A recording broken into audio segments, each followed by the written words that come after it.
The Magic of Oz. Chapter 10. Stuck Fast. The day was nearly gone when, at last, the raft was ready. "It ain't so very big," said the old sailor. "But I don't weigh much, and you, Trot, don't weigh half as much as I do, and the glass pussy don't count." "But it's safe, isn't it?" inquired the girl. "Yes, it's good enough to carry us to the island and back again, and that's about all we can expect of it." Saying this, Captain Bill pushed the raft into the water, and when it was afloat, stepped upon it and held out his hand to Trot, who quickly followed him. The glass cat boarded the raft last of all. The sailor had cut a long pole, and had also whittled a flat paddle, and with these he easily propelled the raft across the river. As they approached the island, the wonderful flower became more plainly visible, and they quickly decided that the glass cat had not praised it too highly. The colors of the flowers that bloomed in quick succession were strikingly bright and beautiful, and the shapes of the blossoms were varied and curious. Indeed, they did not resemble ordinary flowers at all.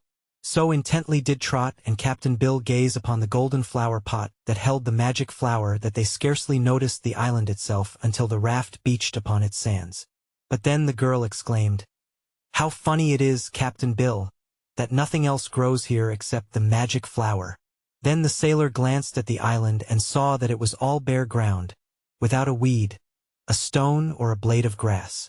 Trot, eager to examine the flower closer, sprang from the raft and ran up the bank until she reached the golden flower pot. Then she stood beside it motionless and filled with wonder. Captain Bill joined her, coming more leisurely, and he, too, stood in silent admiration for a time. "Ozma will like this," remarked the glass cat, sitting down to watch the shifting hues of the flowers.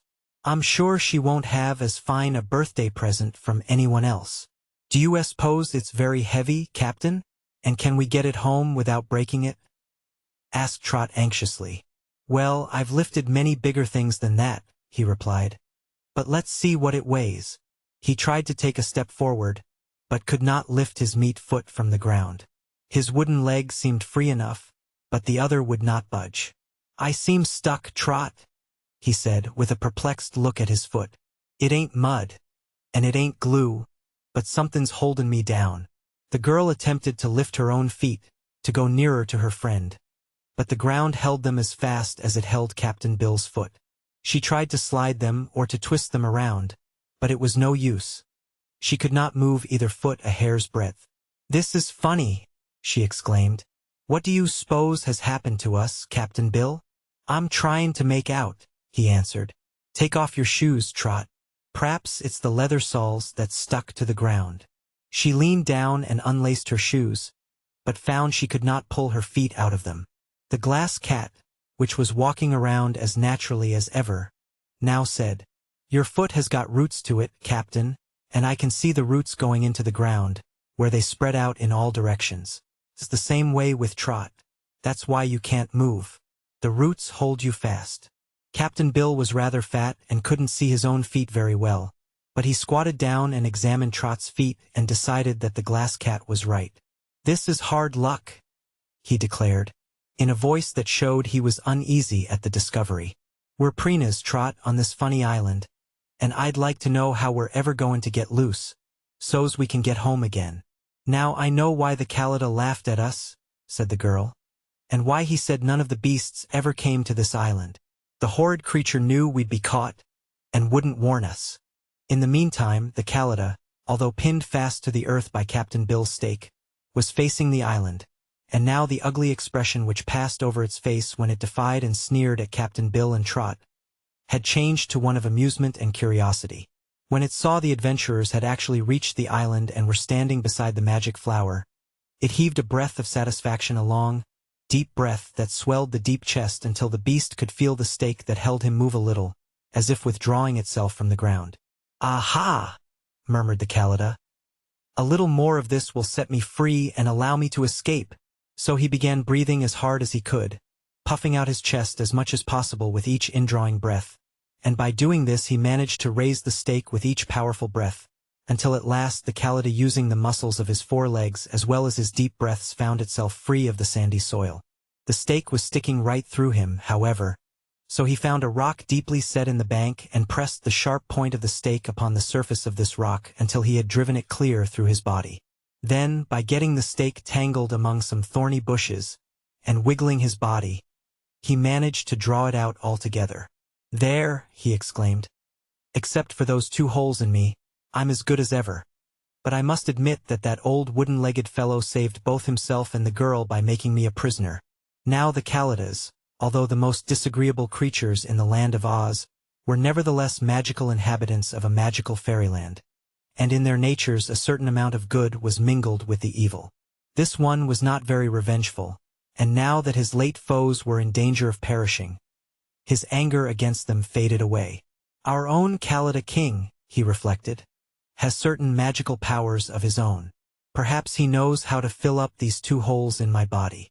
So without paying any more attention to Trot and Captain Bill than they were paying to him, he entered the forest and trotted along a secret path that led to the hidden lair of all the Kalidas.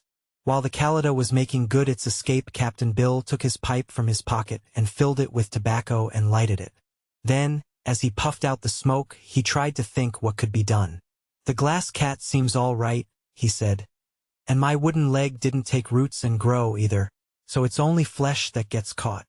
It's magic that does it, Captain." "I know, Trot, and that's what sticks me.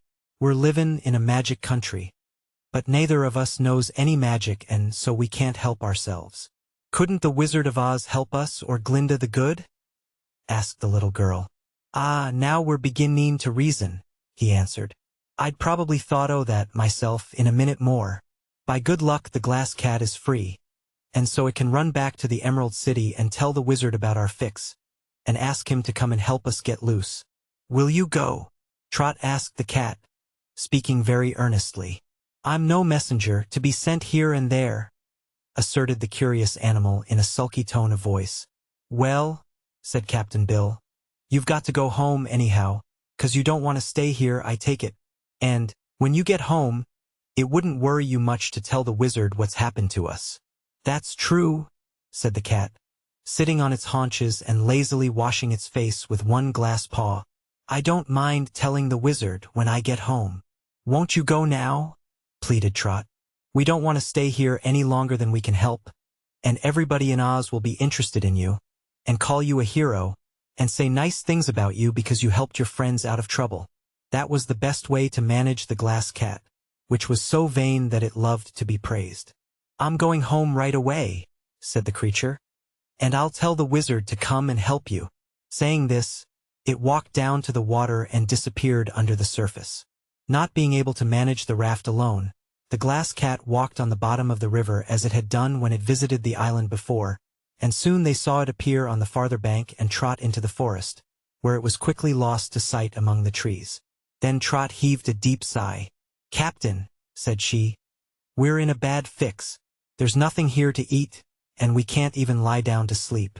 Unless the glass cat hurries, and the wizard hurries, I don't know what's going to become of us."